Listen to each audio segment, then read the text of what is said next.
आम करवा कदली भंडा रेसिपी। कदली भंडा को छड़े चोपा छड़े सीझे चिपुड़ी पानी काढ़ी रखीचे।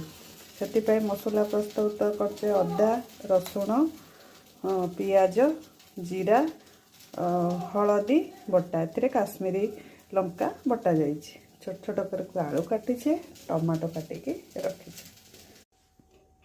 हमें कड़ाई रे हल्का तेल को गरम करवा। गरम कर तेल आमर गरम होइले रखी छोट छोट आलू खंड को से पकई छाणी नेबा।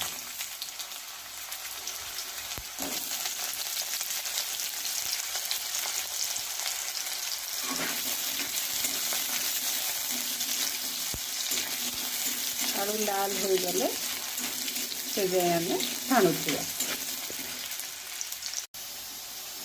आलू आमर भाजी गलानी टिके तेल पकई नेबा।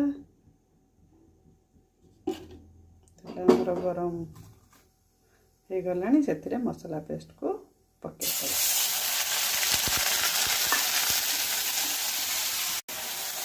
गोटे चामच लुण पकई भलसे कषि पकईदेवा टमाटो।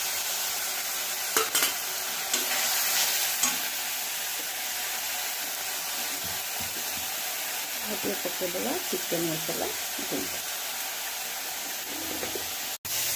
मसला आमर कषि हो आसला देखते गंधटी छाड़ी गला। जीरा रसुण अदार तापर आम रखी आलू भंडा ताजर पकईकी कषि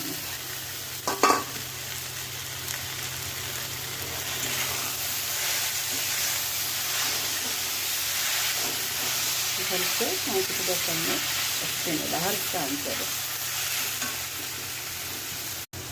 देखते कदली भंडा आमर भलसे कषि गला।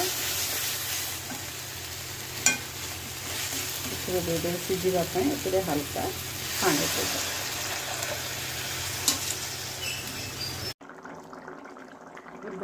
कदली भंडा प्रस्तुत।